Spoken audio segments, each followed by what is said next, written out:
The emergency services are searching now for 35 minutes. The emotional family members anxiously wait. Even a strong swimmer will struggle to withstand these turbulent waters for this amount of time. Another family, in fact, still in between the flags, but being taken out to sea. Look left-hand side of the flag, yeah. Lifeguard Byron joins Michael with another tube.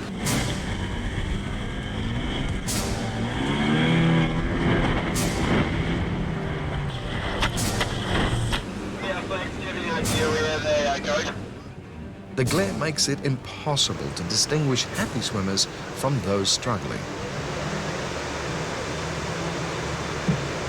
The whitewash dumps on top of the group. The rip carries them out further every second.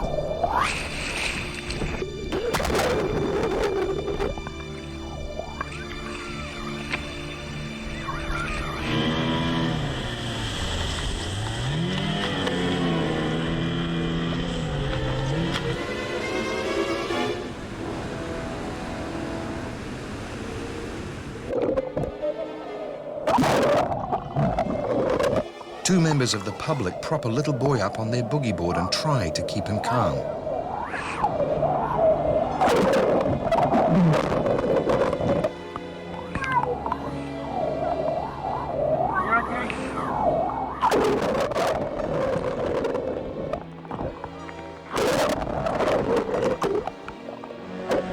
Dan needs to point the IRB straight at the waves for the pickup, otherwise he'll flip.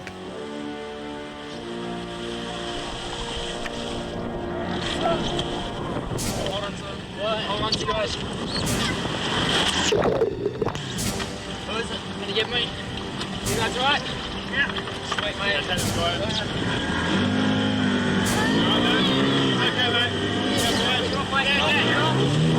The boy doesn't know what's going on in all the chaos, and he's terrified. You okay? I'll take you to the shore, okay? Yeah, come up.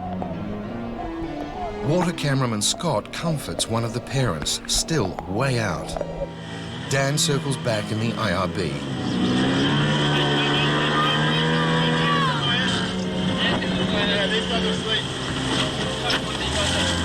You guys all right?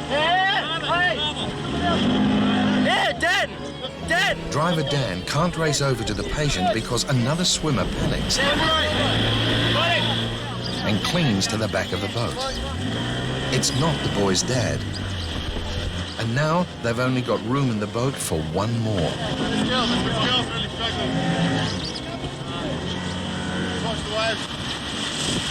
The woman has been pummeled by the surf and is barely afloat.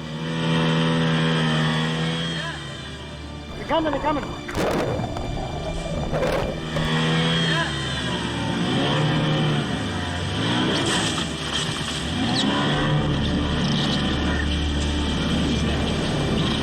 At the critical moment, a huge wave thumps them all, and she's gone. It's a midsummer nightmare at Piha Beach. The lifeguards are trying desperately to rescue a family trapped in the rips, surrounded by mountainous waves.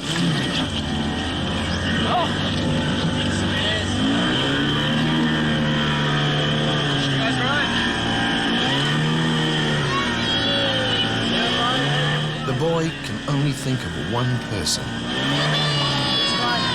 Mate, you gonna be all right?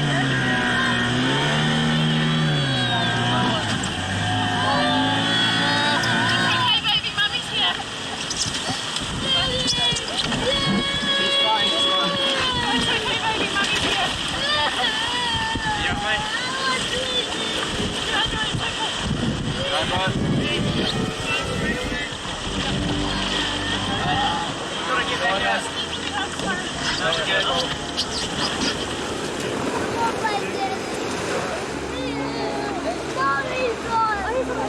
Hey, I need your big house. Stay here.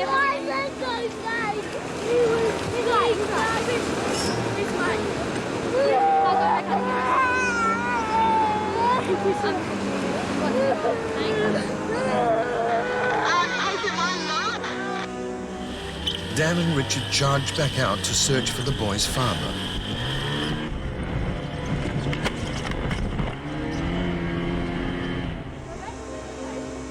Mum puts on a great brave face. Yeah, Judy's coming. Yeah, no, they'll find Judy, baby, they will.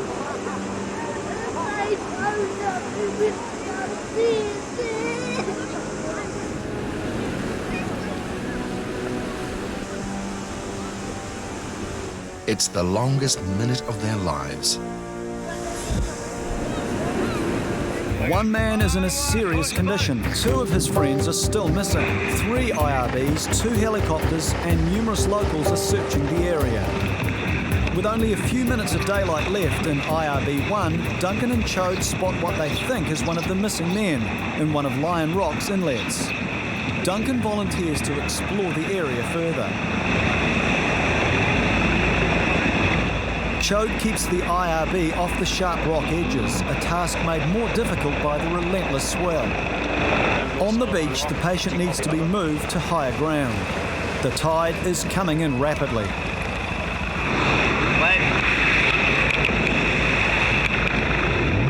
No luck for the IRB crew. Duncan hasn't found anything.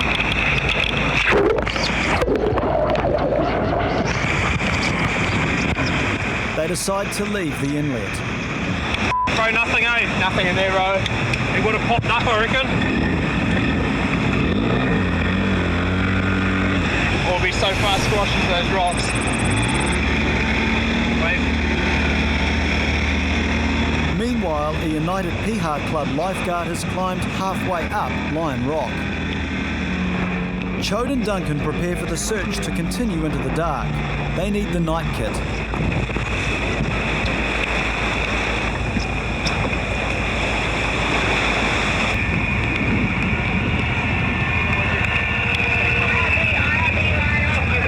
Someone's saying something about Lion Rock. What's that? No, we've got someone up there searching, like looking out. Miles! Torch!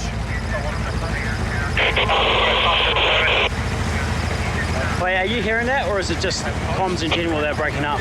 Lifeguard Chris thinks he's heard the message, a possible sighting. Yeah, she said it was in the impact zone, so it would have been in the middle. Right in the front, right? Yeah. So I just found that this northern part. No, there? No, there. I'm going to go around the other side, yeah? As Chris heads to the south side of Lion Rock, Duncan and Chode resume their search, aided with night gear.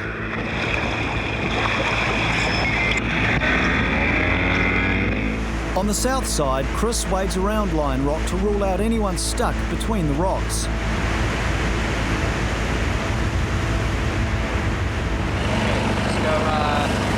A devastated patient is transported to hospital without his 2 friends. It's pretty bad, eh?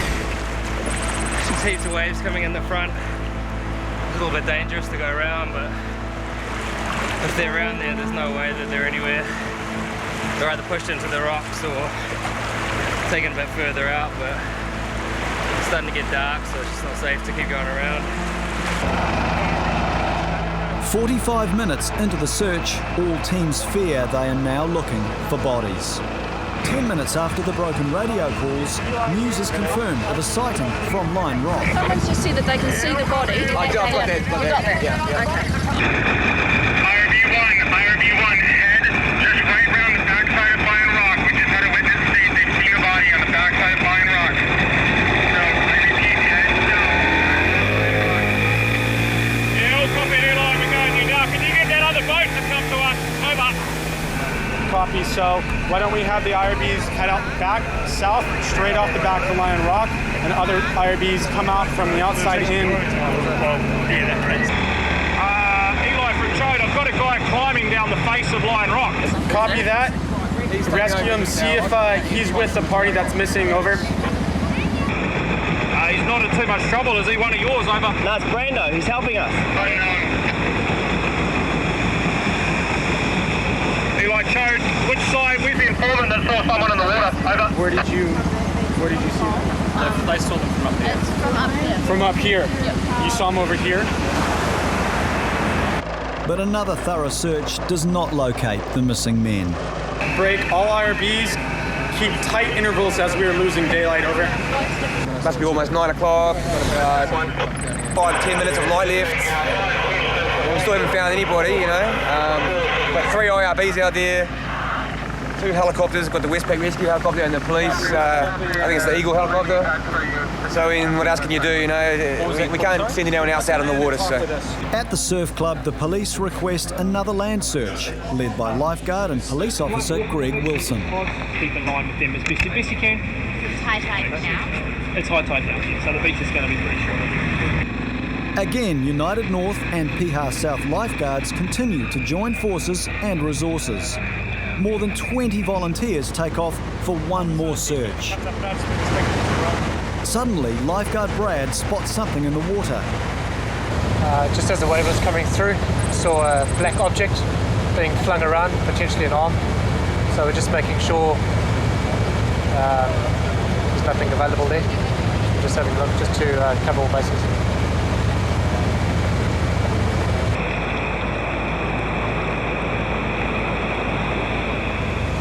That's the negative. We'll keep moving up the beach. That current's moving real fast. Moving north real fast. Okay. Next morning, teams reconvene for a last search before patrol officially begins. With the plan set, Brad and lifeguard Paul start on land.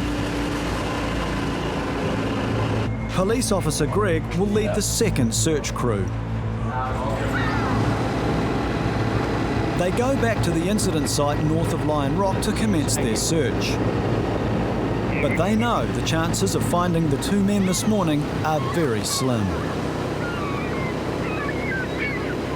Then, the unthinkable.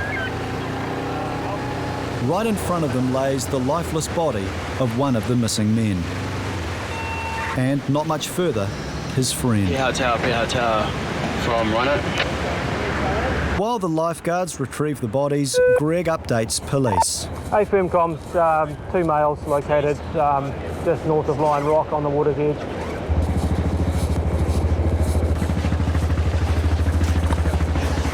Never has this happened before at Piha.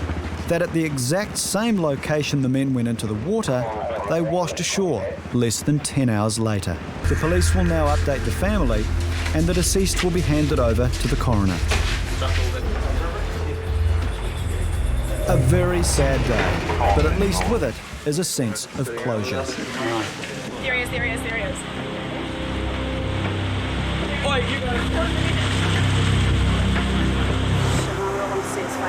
A family reported their husband and father missing. After a long search, 2 15-year-old juniors found his body. And he's gone. What is up here? He was when we found him, he was floating like literally just like floating face down. He's got scratches all over his back and so. And then he'd go out there and then he'd come back down. It's just he goes in the waves. Oh, so he's floating, not floating. Finally, two-way radio communication is restored. We have a visual of the body. Okay, is it in the blowhole? It's at the end of the blowhole, towards our end. Repeat, he is down our end of the blowhole.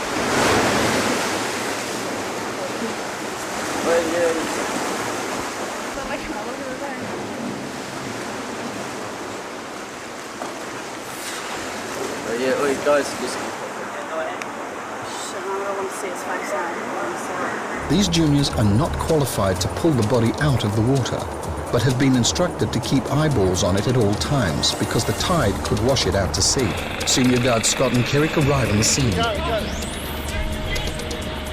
To get out of the way of the chopper's wind blow, they have to leave their spots and critically lose eyeballs on the body. Vice Captain Greg can do the body recovery himself now the beach is closed. You want to go in? At the blowhole, senior guards Kerrick and Scott prepare for the sad task. Grab the fins. Get the fins. Grab fins. No peepers in here. It's actually pretty deep. Yeah, you alright, bro? I'm gonna get down here. Can somebody chuck me a life jacket when I'm down? If he floats back in, I'll hook up my life jacket to him. You guys... Got him? Yeah, Greg, we've got a visual going in and out. We need... Tube. Yeah, still haven't got a tube. I got some fins up here. It's floating in and out, Greg. Where is it? It's floating into the out, mate. Floating in and out. Can't get it. There it is. He's going in. There it is. Go. How deep is it? It's pretty shallow, mate. We got a choke. More help, the chopper paramedic. Hey guys, what do you got? Body, mate. Oh, you definitely got him? We couldn't see him. Yeah. Just waiting for him to pop up again. I'll go and get him. Just over here. Do you want the tube?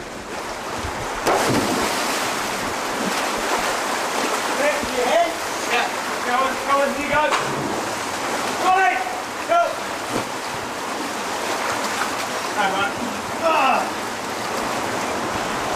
You see that kind of thing on TV, like in shows and stuff, and then actually seeing it like smack bang, crazy. And I was just emergency, like I just told Ben to run and find someone else. Here's a big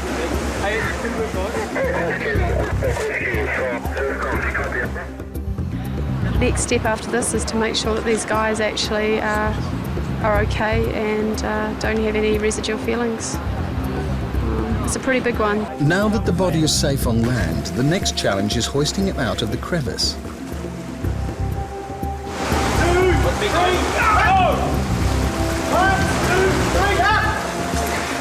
You young guys all right? Yeah. Lifeguards from Piha are required to urgently assist in the search. It's the first major call-out for these young guards. Both the police helicopter Eagle and Westpac Rescue are based at the Marine Rescue Centre in Auckland's CBD. Estimated time of arrival at Bethel's, 13 minutes. At O'Neill's Bay, the emotional family members anxiously wait. Given the seriousness of the situation, the police are called in to aid the family members. Westpac Rescue request one IRB to check out another area.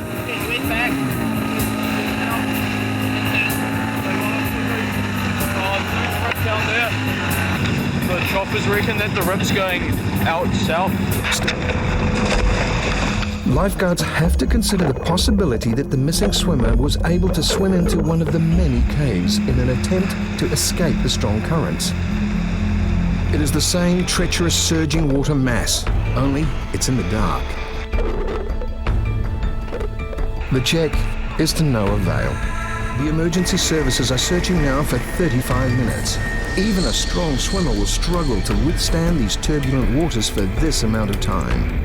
Along the mussel-covered rocks, lifeguard Kylan expects the area where, according to eyewitnesses, the boy was last seen in the water. I'm just going to keep going along the top of this rock line so I can watch in this part, because there's so many crevices and nooks and crannies that someone could get wedged into. These crevices could be good or bad news. Good if the boy was able to clasp himself up onto the rocks. Bad if he was smashed against it and surged under the rock face. With no luck on firm ground, Kylan makes one last leap in a desperate bid to explore more caves and crevices the boats cannot reach.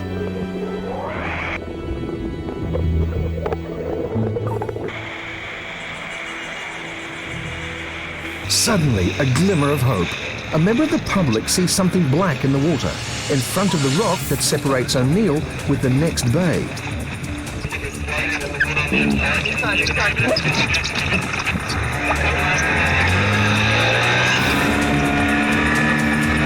The Piha guards are the first to reach the sighting, but it's immediately obvious it's not the swimmer.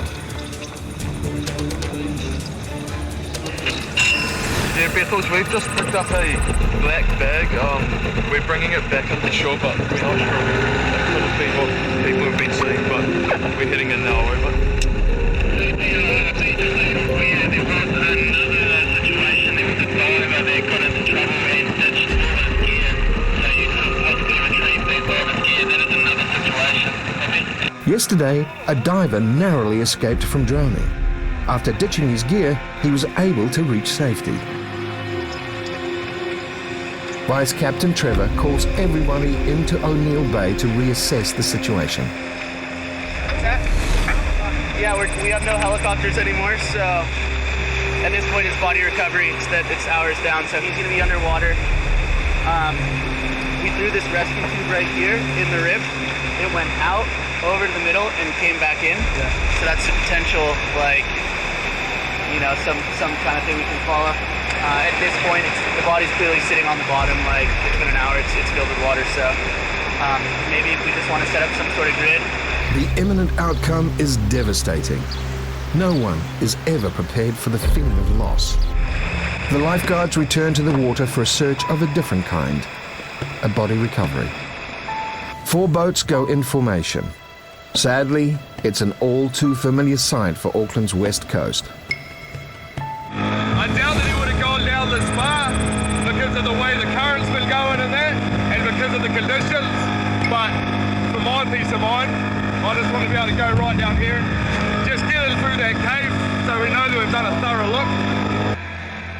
But as he predicted himself, Kylan finds nothing in here.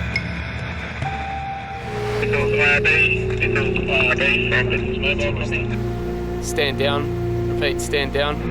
Make your way to Bethel's main beach in front of the tower. In my experience, it's possibly 1 in 3 people that go missing are found.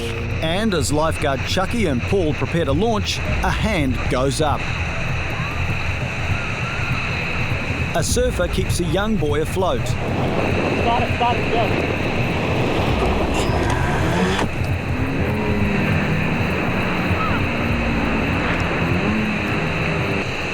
The surf's really picked up in the last 2 or 3 hours. We're picking up patrol, all boats and flags off the beach, and saw a hand go up just out south of where the flags were, and Jack the Ripper. Going as fast as they can, Bowden and Chucky gets hammered.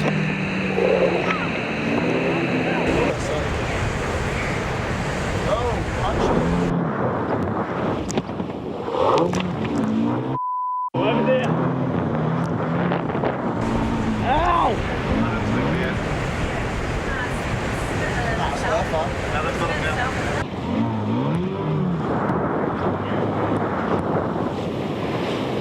Thanks, mate. Right, come here. Give us your arm. Is it right? No. Yeah, come here. Mate. That's right on your side, bro. Yeah. Come here. Hold on, are you right? You take on any water? You didn't inhale any water? He's barely responsive. It's alright, mate, just rest. Just one. So someone's down on the bottom of the boat.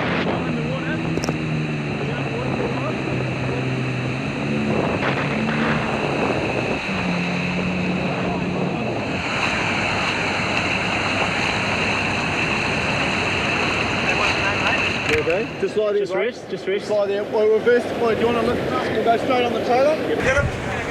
You got to release us, kid. Do you feel any pain anywhere? Did you get hit on the ground, or did you put your helmet on? Did you hit the ground, or you? The boy used all of his energy to stay on the surfboard. If you need to cough up, mate, just cough it up. Now on dry land, his body is shutting down. All of us have to look, mate. So just rest, mate. He needs to go to the medical room in the clubhouse immediately to administer oxygen. Yep, you can drop.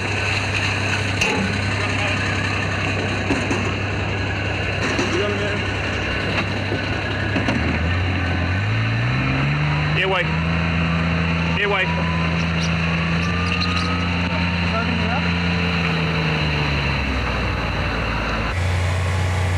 Adam fears the boy has taken in water. Johnny, straight up the top, straight up the top. Going straight up, first aid room. First aid room.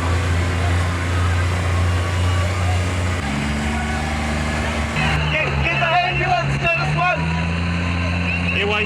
The boy deteriorates by the second. A surfer swam over to him and made him hold on to his board so he stayed afloat.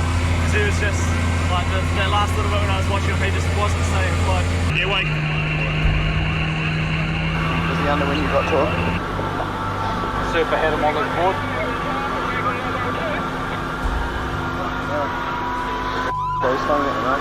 Foaming means he's inhaled salt water. Salt water in the airway turns into thick, sticky foam, which has filled the windpipe. Somebody get the O2 out? Yeah, go ahead, Lord.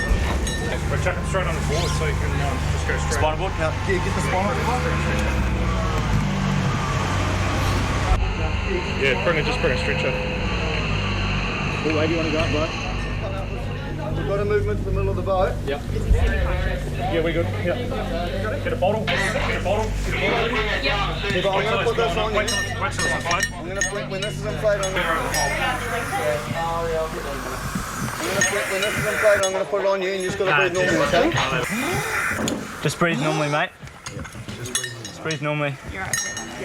Just try and switch him into the side of the boat, because he's lying like this. We'll just roll him straight back towards me. Up onto the pontoon. Yeah, and then we'll chuck him straight in. We'll leave him in the scoop onto the bed. Just don't even worry about putting him in. Doing well, bud. Just lean back. That's it. You're doing really well. Let's roll back. Ready? On three, we'll roll back, okay? Yep. 1, 2, 3.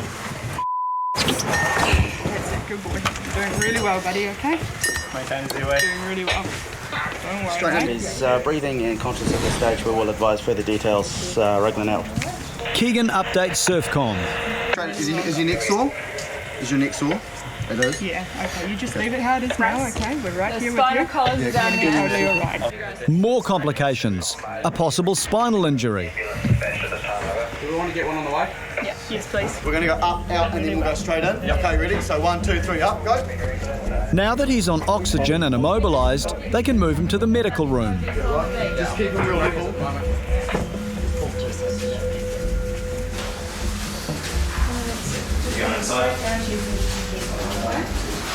Nurse and patrol captain Megan checks and monitors the boy's vitals. The ambulance is 15 minutes away.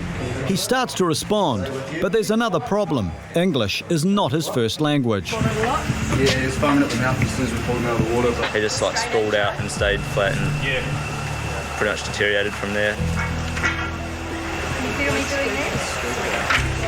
His responses are still lacking. After staying the night in the hospital, our exchange student made a full recovery.